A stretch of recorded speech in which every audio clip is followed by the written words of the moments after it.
The last section in our webinar is airport advocacy. As you've heard in the legal update and other points, it is important that we continue to maintain a long-term vision for this airport, keeping it open for future generations and serving the community the way that it has for over 100 years now.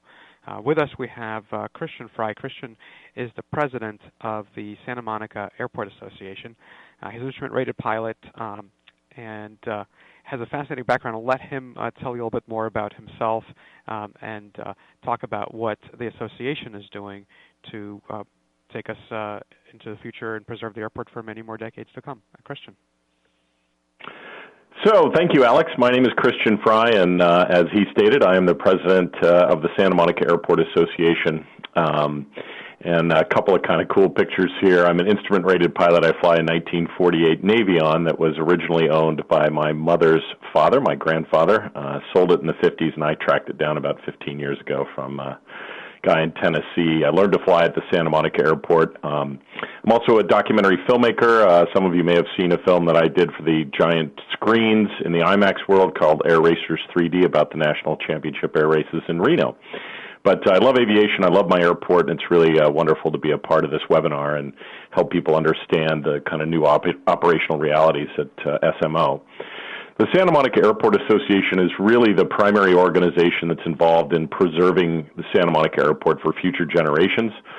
We've been in existence since 1967, working hard in the last about 35 years in battling the city against their efforts to try and close the airport. The city has started that effort back in 1981, and we've been involved really in three primary ways to try and keep our airport open and active: legal defense, political action, and community outreach. And of those, to get a little more specific about the efforts that we're engaged in to try and stop the city from closing the airport, the primary one really is legal defense, and our support through donations by our members of the legal efforts that are being brought by the NBAA, the AOPA, our attorneys, are really primary to our efforts at SMO, and we will continue to challenge the city in its efforts to restrict access and close SMO. None of us are very happy about the shortening, but as you've heard in the legal update, I think we have some really great challenges to what's being done, and we're really hopeful that the future is still bright with a robust legal defense. The second part is probably equally important, and there's some interesting things happening in the city of Santa Monica as it relates to our city council. We're very involved in attending the airport commission meetings and city council meetings on any issues that relate to the airport.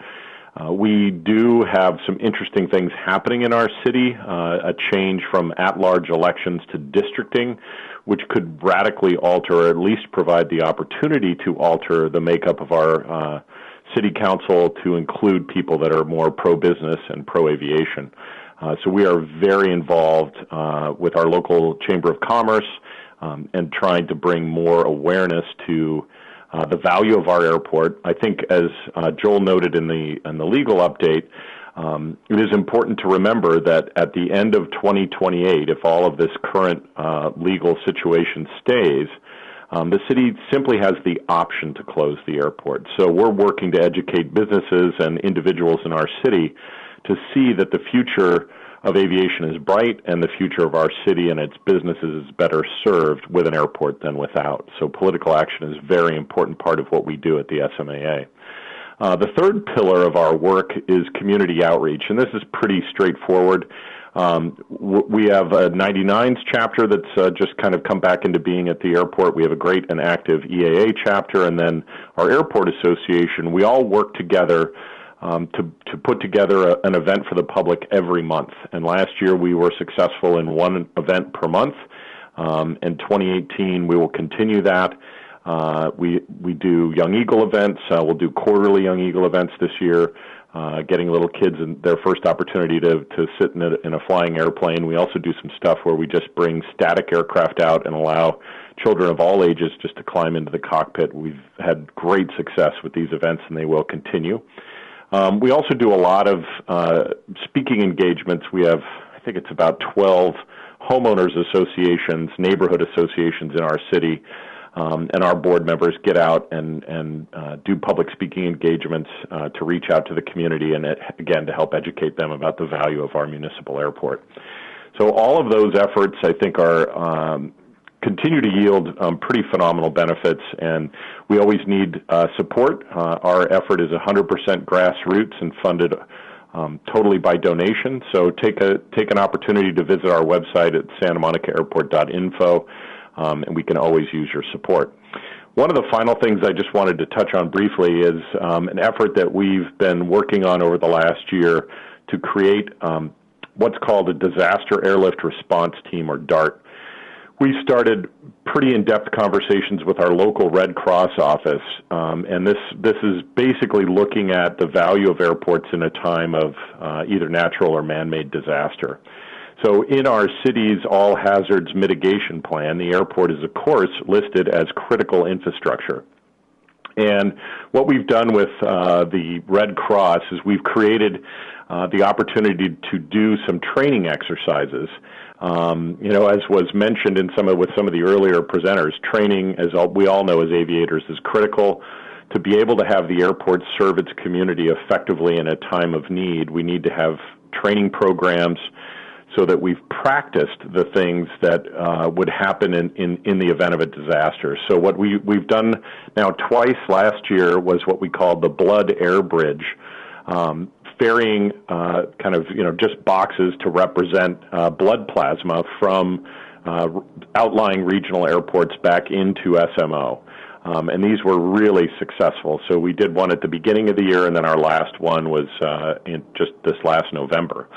So we're continuing to work with the local Red Cross and also state and federal agencies to make sure that our airport is available, that our pilots are trained and ready to go in the time of disaster. So this is another part of our efforts at the Santa Monica Airport Association to continue to make sure that our community understands the value of our 100-year-old municipal airport.